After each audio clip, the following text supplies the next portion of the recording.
Hey, I'm Mayank Bharadwaj, and I run Kubernetes in production for AI workloads.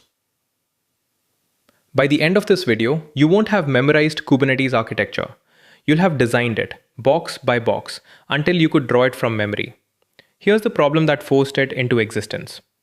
200 copies of your app across 30 servers. 3 a.m., one machine dies. Nothing happens. No alert fixes it, no process restarts it. Your automation script ran hours ago and has no idea. Kubernetes doesn't fix that by running your container better or faster. It doesn't run it at all. It notices a difference and closes it.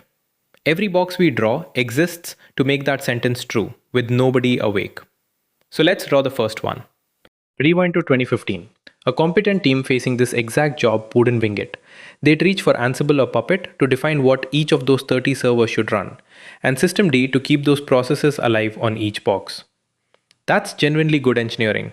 It's declarative, it's repeatable, it's not a hack. But watch what declarative actually means here. You write the desired state, you run the tool, and it converges. Once. Kubernetes takes that same convergence idea and asks a brutal question. What if the run never stopped? So the automation already declared your 200 copies, and it's already stale the moment a server drops. Config file says 200. Reality says something else. Which one's lying? Run the job on what you've got. Config management and systemd. 200 copies, 30 servers. Here's where it comes apart. Traffic spikes, you need 3 more copies. Someone has to open that config file, pick a server by hand, and hope it has room. Nothing checks capacity for you. Meanwhile, 2 services both want port 80 on the same box, because ports were hand allocated months ago and nobody updated the map. That's drift, and it's silent. And the dead server from 3 a.m.? Systemd keeps processes alive per server. It has no idea a whole machine is gone. Nobody reruns the automation until a human notices. So you're left with a config file claiming 200 and 30 real servers telling a different story. Which one do you trust? And how would a system even know? The fix is one place to write down truth, with exactly one door in. That's etcd, a small consistent database sitting behind the API server. Nothing touches etcd directly, not the scheduler, not you.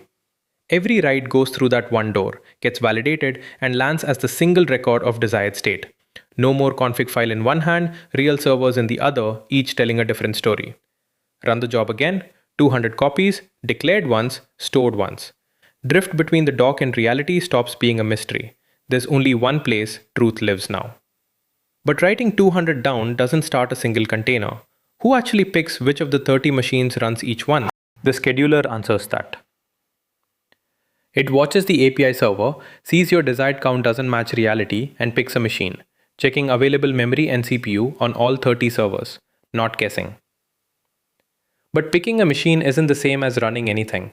The scheduler just writes one more row. This pod belongs on server 12. That's where the kubelet takes over.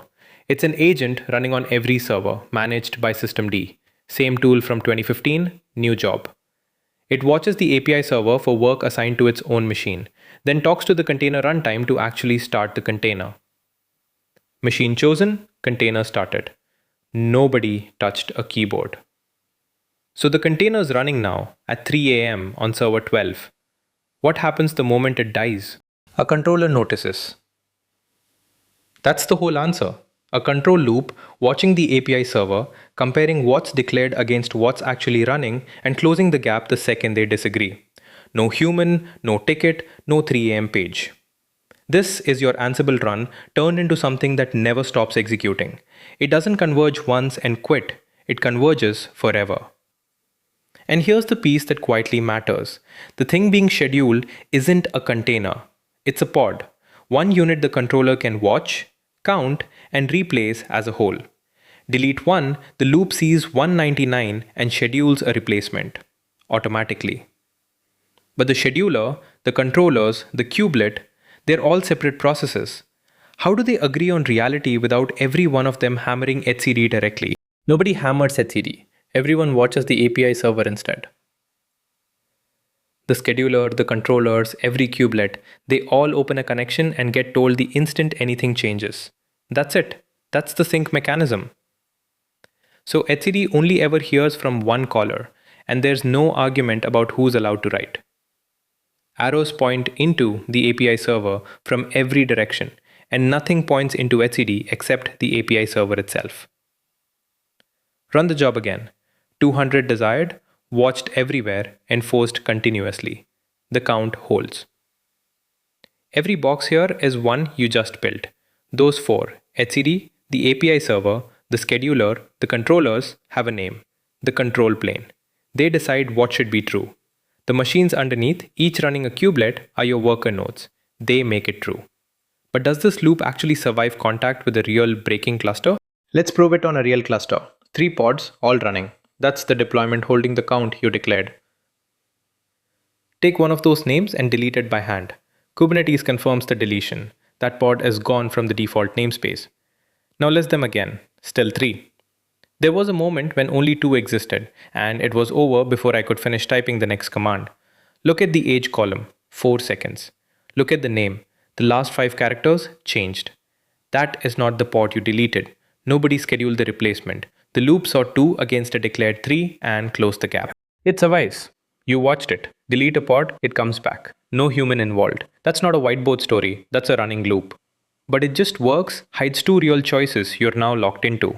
1. Declarative over imperative. You stopped writing steps, you write outcomes, which means debugging shifts from what ran to what did I even declare. 2. Level triggered over edge triggered. The loop doesn't care how you got out of spec, it just checks current state, desired state, match or not. That's powerful. It self-heals from any drift, not just the one you anticipated. So declarative, level triggered reconciliation sounds strictly better than what you had before.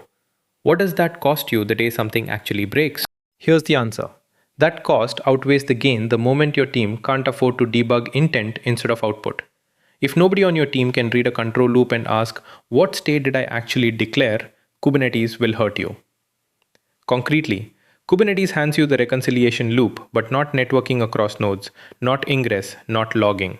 You build or bold all of that on yourself. So the real criteria? Fewer than a handful of servers, one team, traffic that barely moves. Skip it. Systemd and Ansible still converge fine for that.